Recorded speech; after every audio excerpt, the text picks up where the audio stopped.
So next up is our discussion on archival perspectives. This discussion is going to be chaired by Stacy Wolf, and it's going to feature Mark Eden Horowitz from the Library of Congress and Doug Reside of the New York Public Library. Welcome, everybody. And Stacy, I'll turn it over to you. Thank you, Chris. Can you hear me okay? Doug, can you hear me okay? Amazing. That panel was so great. That was completely my world, what I teach with my students and do all day, every day. It was just unbelievable to hear these brilliant, gifted, talented, thoughtful, smart feminists talk about being actors in these musicals. So thanks for that panel. Welcome everybody to this session on archival perspectives.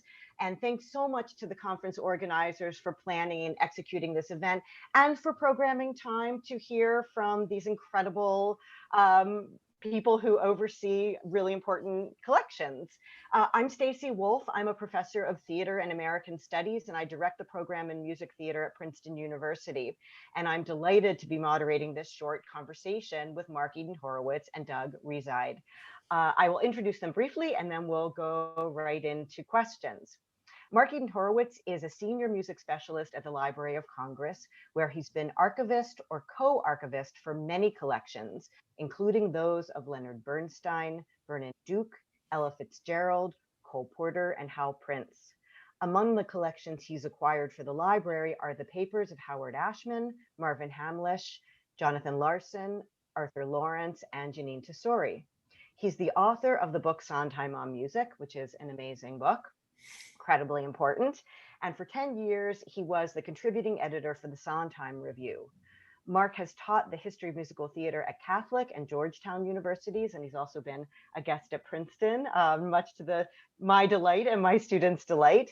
And he's currently at work on a book of Oscar Hammerstein correspondence. Doug Reside is the curator of the Billy Rose Theater Division at the New York Public Library, and he manages all aspects of the division's collections and public services.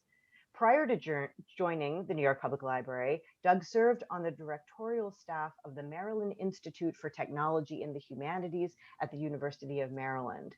He's published on topics related to theater history, literature, and digital humanities, has managed several large grant-funded productions on these topics. And Doug is currently working on a book for Oxford University Press on the ways in which 20th and 21st century technologies shape the musical theater canon. I've read sections of it, and it's going to be fantastic. And Doug received a PhD in English from the University of Kentucky. So thank you so much to both of you for being here. I have really weird skylight light on me that I can't get away from. Sorry about that. Okay, so let's start with the basics.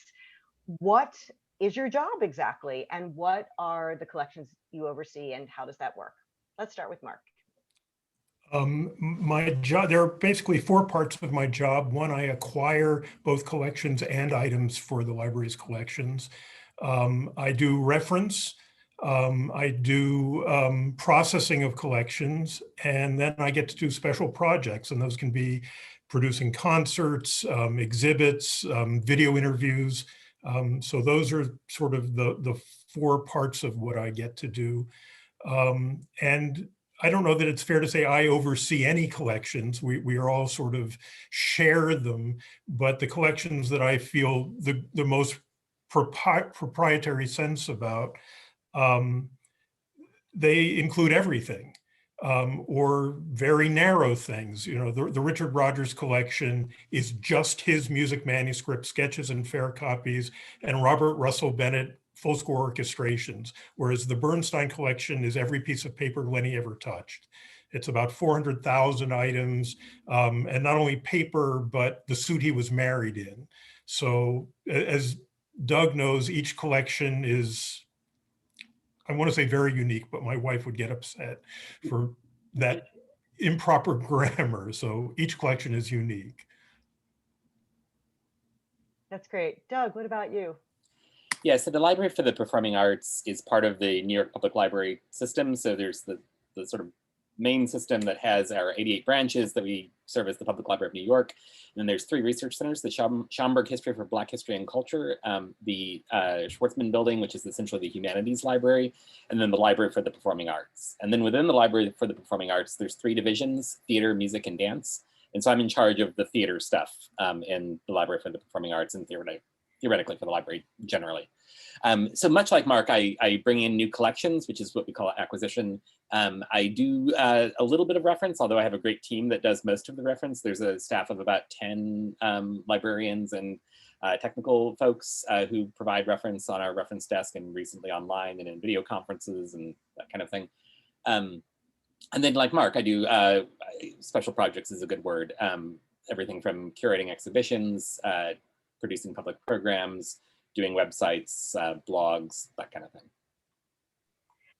So maybe continuing with that, Doug, I'm curious how at each of these 2 institutions you actually acquire materials, and how does that work? And then what's your job in terms of growing the collection? And is the collection forever expansive, or how does that work exactly? Maybe Doug first on this one. Yeah, so collections come to us in a variety of different ways. There's collections that I really want and that I go after, and often it's a long-term process where I signal to someone that I'm interested in the collection, and they may not be interested in giving it, or may not be at the point of their life that they want to move the material out of their house. Could you give an example of that had a happy ending? Yeah. So John Marcus, the photographer, whose collection we have, it's on the, the finding aid for that was published. So I'd been working with her for several years before she was ready to finally move the material. She's still working, but she moved the material from her studio. They closed down. She had shared a studio with the photographer Carol Russell, whose collection I also got. And they had finally reached the point where that 23rd Street or so apartment or studio was not where they wanted to operate out of anymore. And so when they shut that studio down, there was a lot of photographs, and so they moved those to the library a couple of years ago. There's other collections that come to us when someone is either at the process of moving, or often when someone unfortunately dies. So Michael Friedman's collection is an example of that, where his estate had gone around to a lot of the different archives, and I said I was interested, and eventually they decided they wanted to place it with us. Liz Swidos was another collection like that, where I had actually, it was a sad story actually, I'd written to her earlier before she actually died, and then she died kind of unexpectedly, you may remember, and then her partner Roz talked with me, and we finally brought the collection into the library. And then there's other cases where there's not a collection that I really knew about or thought I wanted, but it's presented to us in some way, and we decide whether we want to take it. And that, I mean, honestly, we get offers of collections daily, and most of those we have to turn down. Most of the time it's playbills or scripts or books that we already have, or records. But sometimes in those offers, there's something that seems really interesting, and then we take them that way. We also get approached by book dealers and antiquarians. We don't, at the Library of Congress, sorry, New York Public Library, the New York Public Library, we're not really able to buy things very often. We have a tiny budget, and it usually is focused on so I have a collection to buy material related to drag, for instance, or money, a fund. And so I'm able to buy drag collections. But general purchasing is not something I'm usually able to do, at least very, very quickly. What are some examples of drag collections? The Charles Pierce collection we have, Charles Bush, Remy Misabu, the Coquettes, Martin Warman. These are, I mean, it's great because these are collections I wanted anyway, but I also had money in some cases to spend on them. Yeah, did someone donate money specifically to develop a drag catalog? Charles Pierce's people arranged that for us. So it's not an enormous amount of money. It's as acquisition budgets goes, it's tiny, but it's it's something we can sometimes pay people for. Yeah, that'll be great for dissertations and books on drag, which are surely we need more of those. Mark, what about you? A lot of it is very much similar to what Doug says. I think people think because we're in Washington, D.C., we're sort of away from Broadway. And one of the things I try and do is monitor pretty closely whenever anybody's coming to town, when there are shows at the Kennedy Center or the National Theater, things like that. And if I find out that there are people coming, just invite them to the library, even early days. Lin-Manuel Miranda was coming to town long before Hamilton, and I knew he'd been involved in the translations for West Side Story from the Arthur Lawrence production. So when I found out he was coming to town, I just invited him for a show and tell. And part of it, I just feel an obligation to let people know about the collection so they can spread the word. And it's not always just for acquisitions, but, so scholars, practitioners, and I also feel passionate about planting the seeds for people to save things. And, I'll say, whether you plan for it to come to us or NYPL or somewhere else, start thinking early in your careers now. But there have been some wonderful experiences. I remember, I think it was for an ASCAP event, Flaherty and Ahrens and Stephen Schwartz were in town, and they came, the three of them, for a show and tell. And I had a table covered with stuff, and I remember Stephen Flaherty and Stephen Schwartz were sight singing a cut Bernstein piece from West Side Story. And I thought, what a lucky guy I am. I think one of the parts of your question is about growing collections. And when I first started at the library, our real strength was in composers and lyricists, but there's this philosophy of build on your strengths and fill in gaps. And in it'll be 30 years next month I've been at the library, but in the last 15 years, we've really tried to go in to get designer collections, directors, choreographers, producers. So we're really sort of trying to fill in some of the gaps that we didn't have before. And I think that's been exciting too. How much are the two of you in competition with each other? We're not. You're in collaboration. Yeah, Well, collaboration is a good way to say it. I mean, because we want the collections to be wherever it makes sense for them to be, in both, people come to both collections. Yeah. I often tell people the important thing is that they're safe somewhere. And I think Doug and I both have the issue of space and staff and things, Right. so I'm just happy if something is preserved at an institution like ours or like NYPL's. But we do, Doug and I, we were talking earlier about we want to make things as easy as possible for the researchers. So if we know we have a particular strength or another institution does, sometimes we'll recommend, Candor and Eber at NYPL. So maybe that's where Liza's collection should go as opposed to ours or something. That may not be a great example, but. Yeah, that's great. So kind of extending that, and maybe Mark, you can dive into this one first. How from your perspective does the collection shape scholarship, or what do you understand as the relationship between the scholarship and the archive? Or put another way, how do you think the collection both responds to and shapes the canon of musical theater and the research that gets done? I think that's our reason for being, is to serve the researcher. I mean, we have an obligation to preserve American history, and I guess that, there's the preservation of the creators that we have an obligation to. And I think there's also the hope that we're saving things to be performed. But other than that, it's for researchers, it's for scholarship. And certainly, we pay attention to what we know people are interested in and what they tell us. And that's certainly, people have recommended scholars often will tell me, oh, they were in their scholarship, they interviewed this person, and has the library thought about that person's papers? And maybe that was the bell that went off, and they may make the connection for us, that kind of thing. So I think we feed on each other that way. But yeah. Yeah, feed on each other. That's great. What do you think, Doug? So we try to document, I try to document theater in New York as fully as possible. And so, so the question of how scholarship is informed by the archive, certainly if an archive is nicely processed and described and available for free and with a largely open reading room, it's easier for scholars to do work on those collections.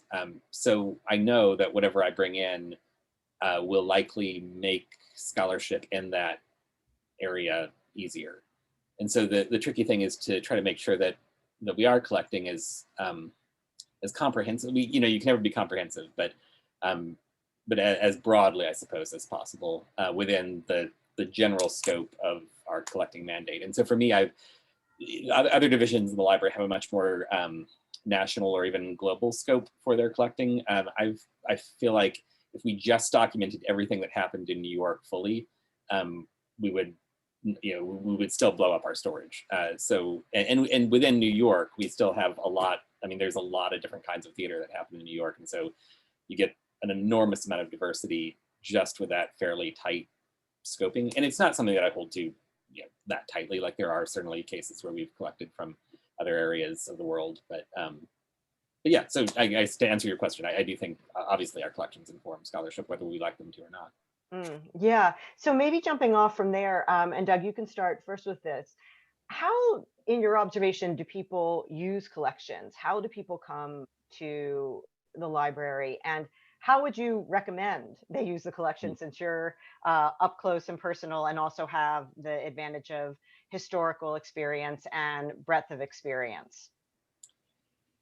Yeah, so just to say how to use them, I would say the two most used collections in the library are maybe surprising. One is maybe less surprising. We have the Theater on Film and Tape collection, which was founded by Betty Corwin, who started actually as a volunteer at the library in 1970 and managed to grow from just essentially she was given a desk and a phone and no money, and created this this archive of video recorded theater for the last 50 plus years. That's amazing. Yeah, so that collection is used all the time, and not just by scholars either. I mean, if you walk in, you'll see. I mean, we just reopened the reading room on Monday, but we were open for a week in November when COVID numbers were down for a second, and that day there were producers of tours and such coming in, or people hoping to do new productions that had rushed in to see things. And then there was a kid who wanted to see, I forget which show he wanted to look at, but he came in. He was probably in his early teens, and we don't allow phones in that room. But he asked the person at the desk if he could call his dad, because they needed to let him know that he had arrived safely at the library. So it's that sort of like the breadth of the users of the collection are remarkable. We also, the clippings files are the second most used collection. And those are essentially just, as the name suggests, newspaper and magazine clippings and sometimes press releases that the staff have collected for the last 100 almost years, 90 years. And in fact, that is generally a pretty good place to start, because you start to get a sense of all that's been written about a thing or a person or a show. And then if you want to go beyond that, our archives portal, which is just archives.nypl.org, I can probably put it in the chat, is a list of all of our finding aids, and you can search that and see what we have that's related to the topic that you're interested in. That's great.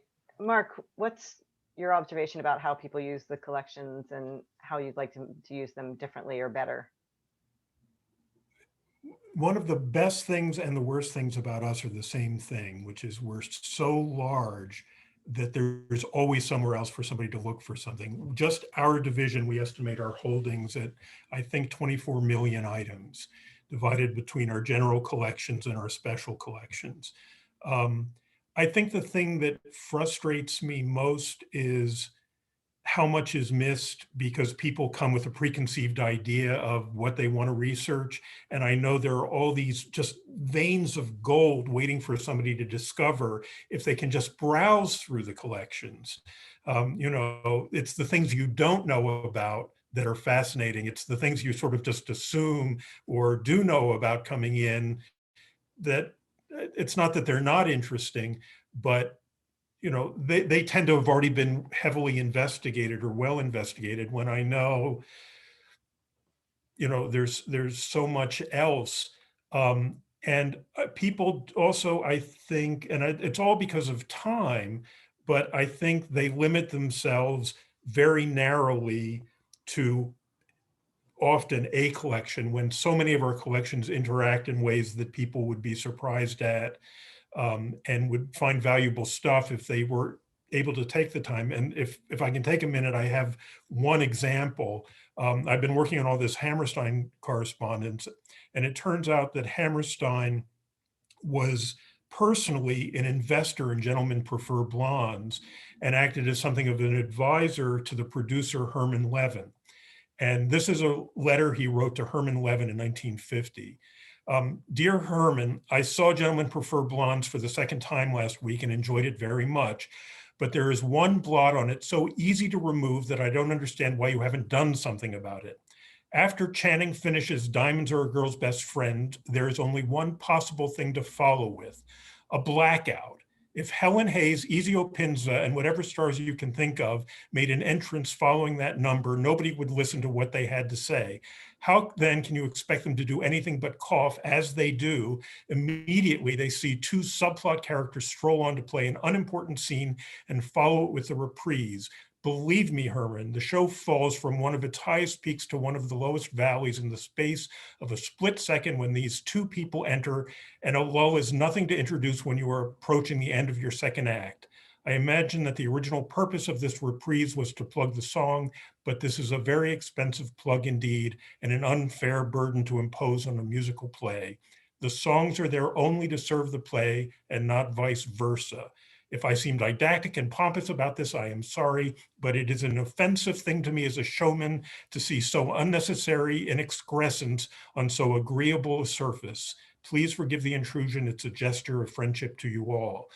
But if somebody were researching Gentlemen Prefer Blondes, they would never think to go into the Hammerstein collection and would miss that gem, I think. So I think that answers part of your question anyway. That is a gem, and it sounds like those of us who are educators need to be helping our students have maybe a more open and serendipitous curiosity than the go straight to your argument and what exactly are you looking for thing. Doug, were you going to say something? Yeah, I agree. Yeah, that's great. So I would love to hear you talk about what changes you see in the future.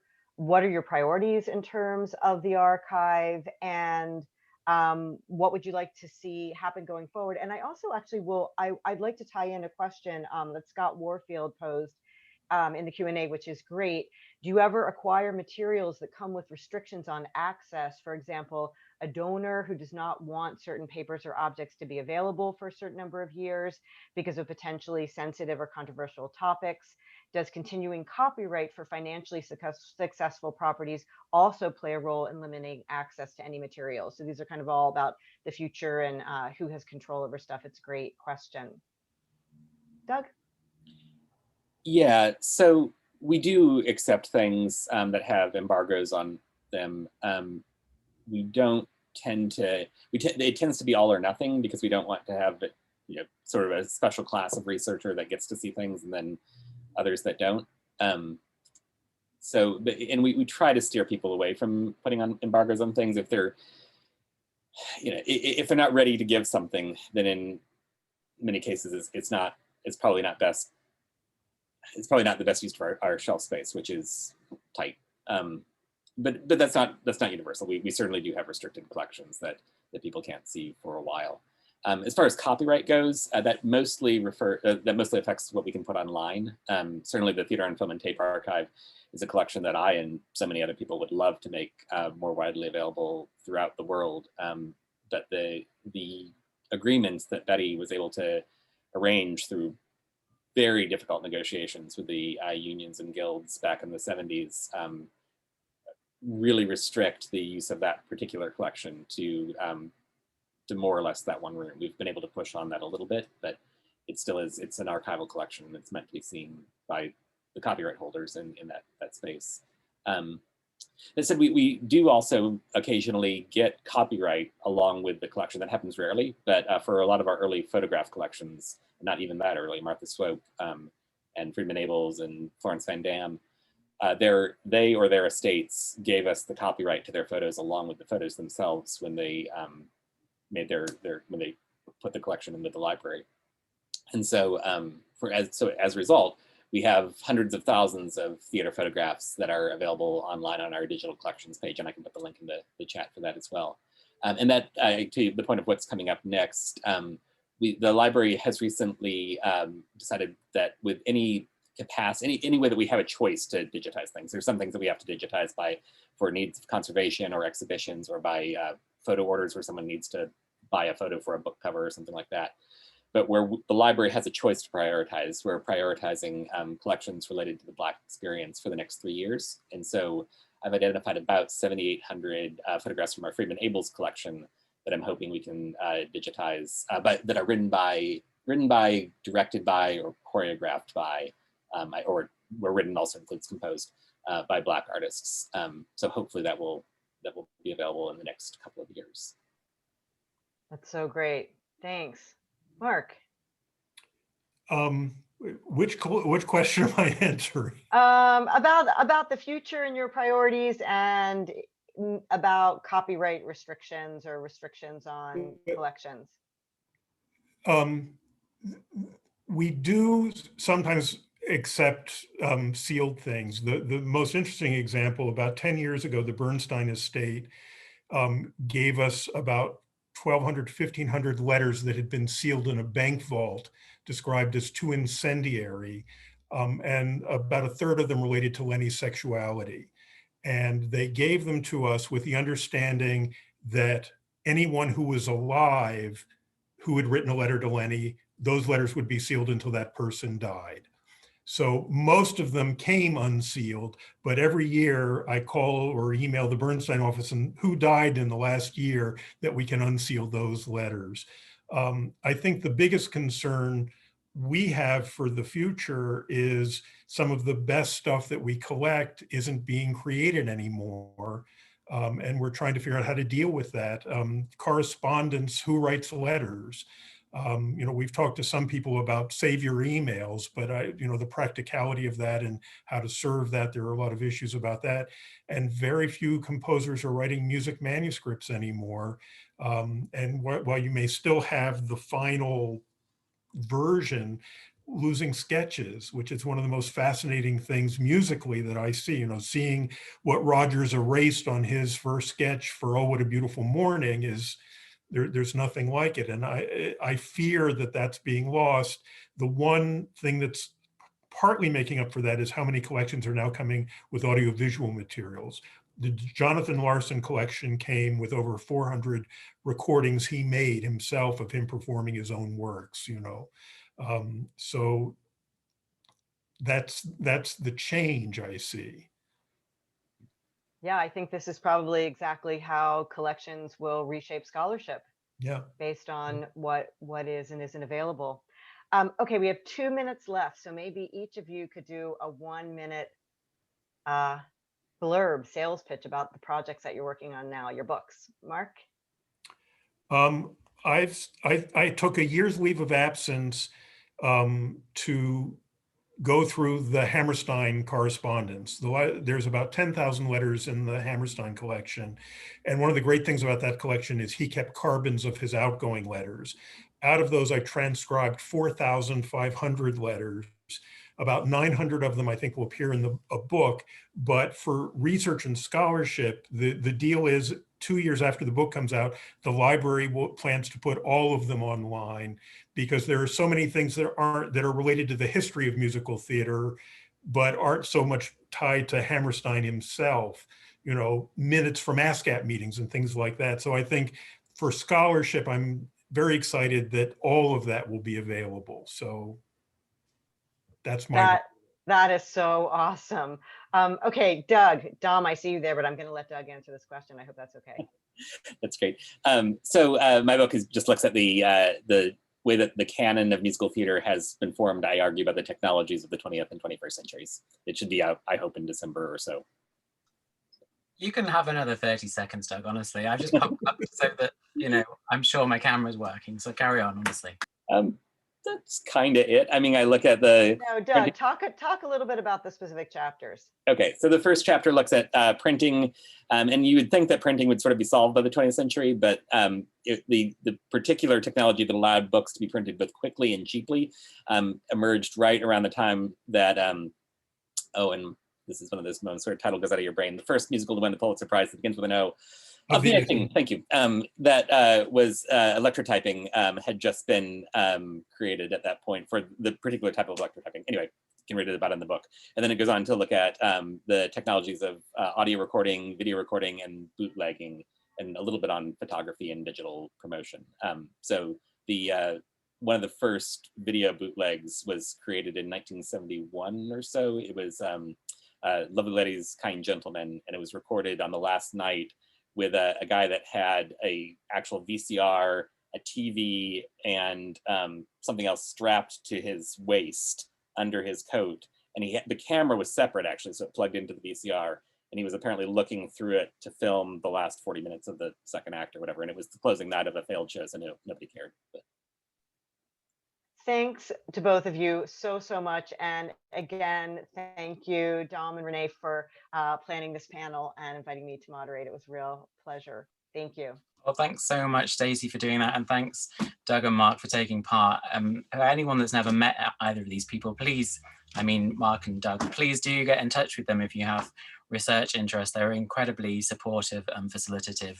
And it's important that everyone does know about the important work they do. And thanks so much, Stacey, for facilitating that so beautifully. I really appreciate it. I promise everyone a treat of a day, and I think that we've managed to deliver it so far. Certainly what I'm taking away from the day is that Victoria Clark needs to direct a production of My Fair Lady in which Eliza blows up the house at the end. I'm Yes. totally on board with this idea. Yes, we'll all be there. And many of the themes that we've been hearing about today will be continued tomorrow, ranging from gender and ableism and archives and the role of archives in our research, and through to the business of Broadway and adaptation. So I hope to see as many of you as possible again tomorrow. And if you know anyone that might be interested to come along, it's not too late to register, absolutely free. It's been a real treat to do this. And I think that the format, and to just tune in for a couple of hours, it's a bit like a kind of niche TV that should be on our screens more often. So thanks everyone, and thanks again to this panel, and take care, and we'll see you all tomorrow. Bye. Thank you. Bye.